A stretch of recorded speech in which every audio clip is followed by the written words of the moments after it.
Hello students, how are you. उम्मीद है आप सब ठीक होंगे। आज का जो हमारा लेक्चर है वो 10th क्लास के हवाले से है। ठीक है, टॉपिक का नेम है हमारे पास macroscopic characteristics of forward and reverse reaction.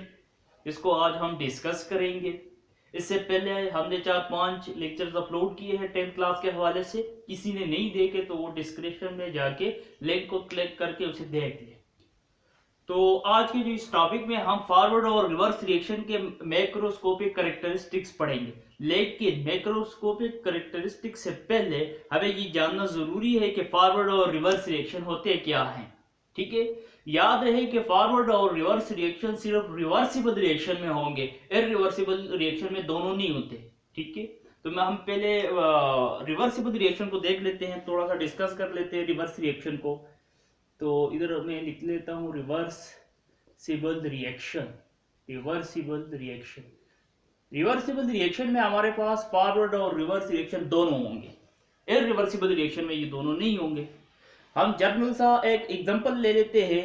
A plus B जो हमारे पास रिएक्टेंट है वो दोनों मिलके हमारे पास C प्लस डी यानी प्रोडक्ट बना रहे हैं। ये हमारे पास रिएक्टेंट है और ये हमारे पास प्रोडक्ट। ये रिएक्टर मिलके प्रोडक्ट को बना रहे हैं। ठीक है, फिर हमारे पास ये जो प्रोडक्ट है जो बन चुके हैं ये वापस डिकम्पोज होके अलग होके क्या बनाते हैं, वापस रिएक्टेंट बनाते हैं। ठीक है, तो इस रिवर्सिबल रिएक्शन में दो प्रोसेस हो रहे हैं, दो रिएक्शन हो रहे हैं। ठीक है, जब रिएक्टेंट प्रोडक्ट बनाते हैं तो इसको हम कहते हैं फॉरवर्ड रिएक्शन। क्या कहते हैं? Forward reaction. लेकिन जब प्रोडक्ट डिकम्पोज होकर रिएक्टेंट बनाता है तो उसे हम कहते हैं रिवर्स रिएक्शन। इसमें ये दो प्रोसेस आ गए। अगर बुक में आपको कोई कह दे या कोई एग्जांपल हो उसमें कह दे कि किसी रिएक्शन का फॉरवर्ड और रिवर्स रिएक्शन लिख लो, तो किस तरह लिखोगे? मैं पहले लिख लेता हूं फॉरवर्ड रिएक्शन। फेडरल बोर्ड में ये है कि कुछ एग्जांपल्स के लिए उन्होंने कहा हुआ है कि फॉरवर्ड और रिवर्स रिएक्शन आपने लिखने हैं किसी रिएक्शन के लिए, रिवर्सिबल रिएक्शन के लिए। तो देख लो फॉरवर्ड रिएक्शन में क्या होगा, रिएक्टेंट से जो प्रोडक्ट बन रहा है, ठीक है, इसको हम फॉरवर्ड रिएक्शन कहते हैं। तो देख लो फॉरवर्ड रिएक्शन लेफ्ट से राइट की तरफ है हमारे पास। ठीक है, तो हम A प्लस बी लिख लेंगे और ये हमारे पास बना रहे हैं C प्लस डी यानी प्रोडक्ट बना रहा है। ये हमारे पास लेफ्ट साइड है और ये राइट साइड। तो आपको पता लग गया है कि फॉरवर्ड रिएक्शन को जब भी लिखना हो तो हम लेफ्ट टू राइट लिखेंगे। अब है हमारे पास रिवर्स रिएक्शन को हम किस तरह लिखेंगे? Reverse reaction.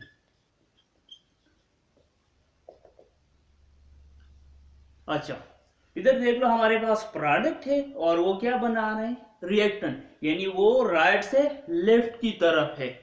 तो हम लिख लेंगे इधर C प्लस डी। ठीक है, ये हमारे पास बना रहे रिएक्टेंट A प्लस बी।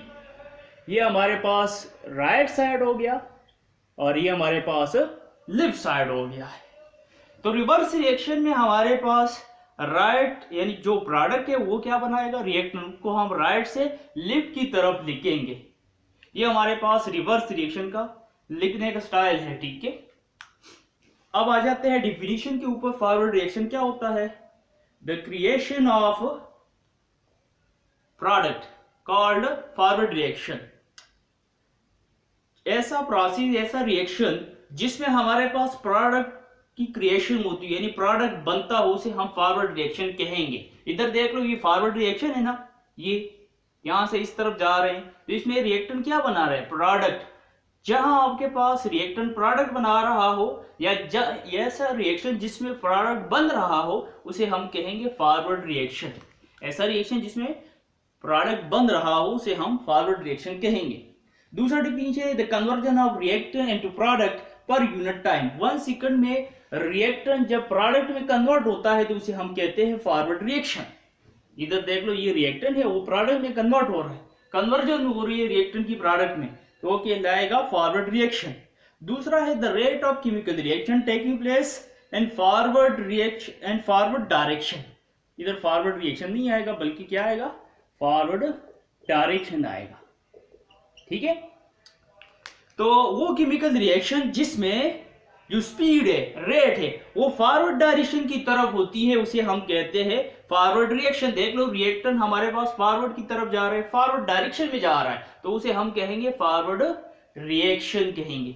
इसके बाद है हमारे पास रिवर्स रिएक्शन, कि वो क्या होता है उसे पहले डिस्कस कर लेते हैं, यानी डिफिनीशन लिख लेते हैं, फिर उसके बाद हम कैरेक्टरिस्टिक्स पे आएंगे।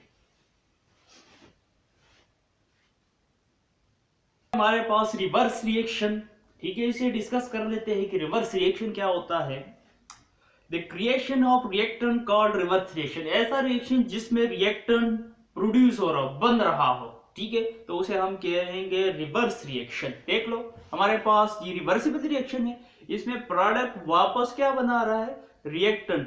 तो जब हम रिवर्स आते हैं ना तो उसमें क्या बनता है, रिएक्टेंट बनता है, तो इसलिए इसको हम रिवर्स रिएक्शन कहेंगे। ऐसा रिएक्शन जिसमें रिएक्टेंट का यानी बन रहा हो उसे हम रिवर्स रिएक्शन कहेंगे।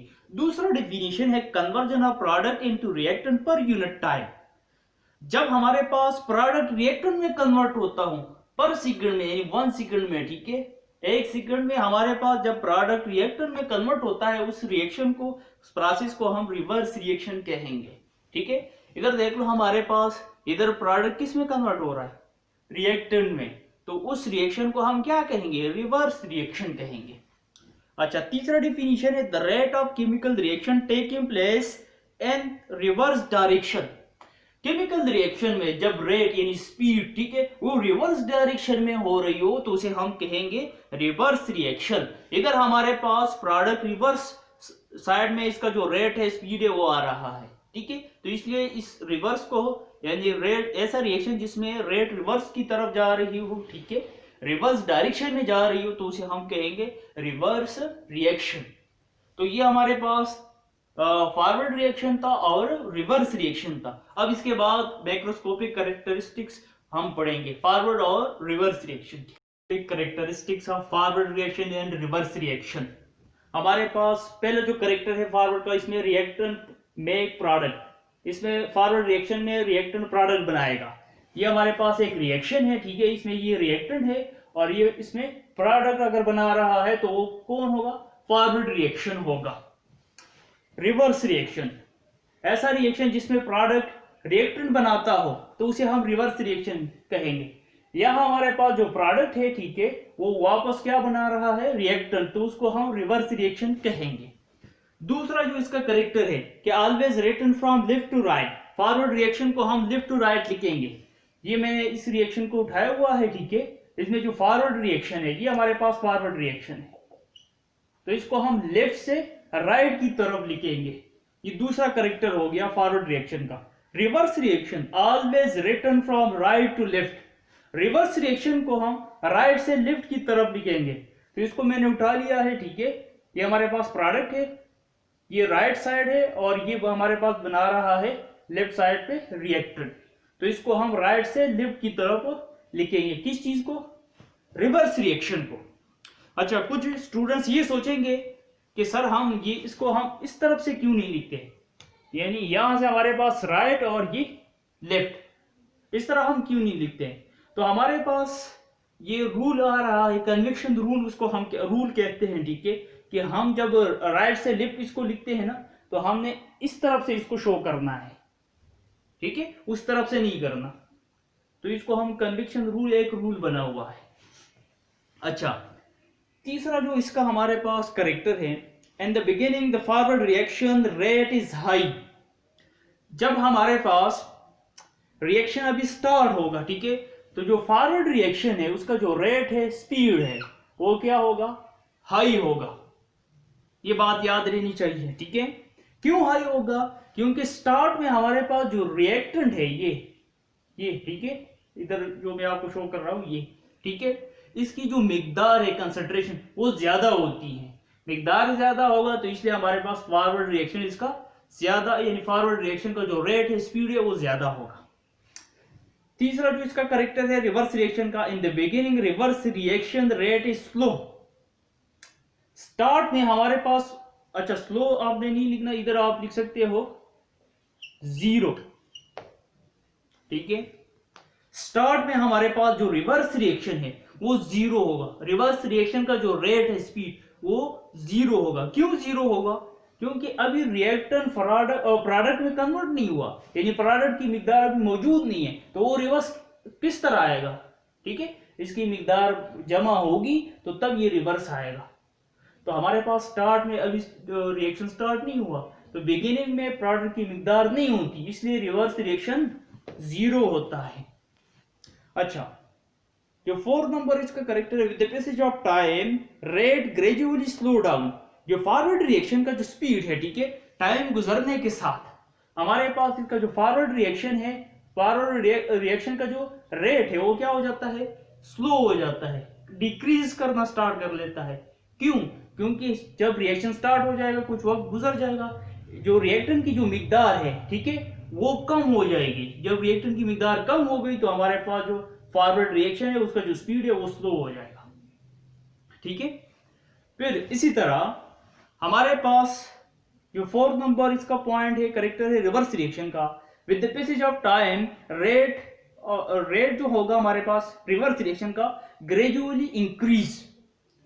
जब हमारे पास कुछ टाइम गुजर जाएगा, ठीक है, स्टार्ट में तो रिवर्स रिएक्शन का जो स्पीड था वो क्या था? जीरो था। ठीक है, ये हम इधर बना लेंगे, किधर है ये हमारे पास रिवर्स रिएक्शन है। ठीक है, इधर मैंने शो किया हुआ है, ये भी है। इसका जो स्पीड होगा स्टार्ट में वो जीरो होगा, लेकिन जब टाइम गुजर जाएगा, ठीक है, तो इसका जो स्पीड है, रेट ऑफ रिएक्शन का जो स्पीड है वो इंक्रीज करना स्टार्ट कर देगा। क्यों? क्योंकि अभी प्रोडक्ट की मिकदार बन चुकी है, टाइम गुजरने के साथ प्रोडक्ट की मिकदार बन चुकी है, तो हमारे पास इसका जो रेट है वो भी बढ़ने लगेगा, इंक्रीज करने लगेगा। क्यों? क्योंकि इसकी जो कंसंट्रेशन है वो बन चुकी है, ज्यादा बन चुकी है, तो अब रिवर्स रिएक्शन इंक्रीज करेगा, और जो फॉरवर्ड रिएक्शन है वो डिक्रीज करना स्टार्ट कर देगा जब हमारे पास थोड़ा सा टाइम गुजर जाएगी। तो ये तो हमारे पास कैरेक्टरिस्टिक्स ऑफ फॉरवर्ड रिएक्शन और रिवर्स रिएक्शन। इसके बाद हमारे पास जो लॉ ऑफ में सेक्शन है, ठीक है, उसको हम अगले लेक्चर में डिस्कस करेंगे।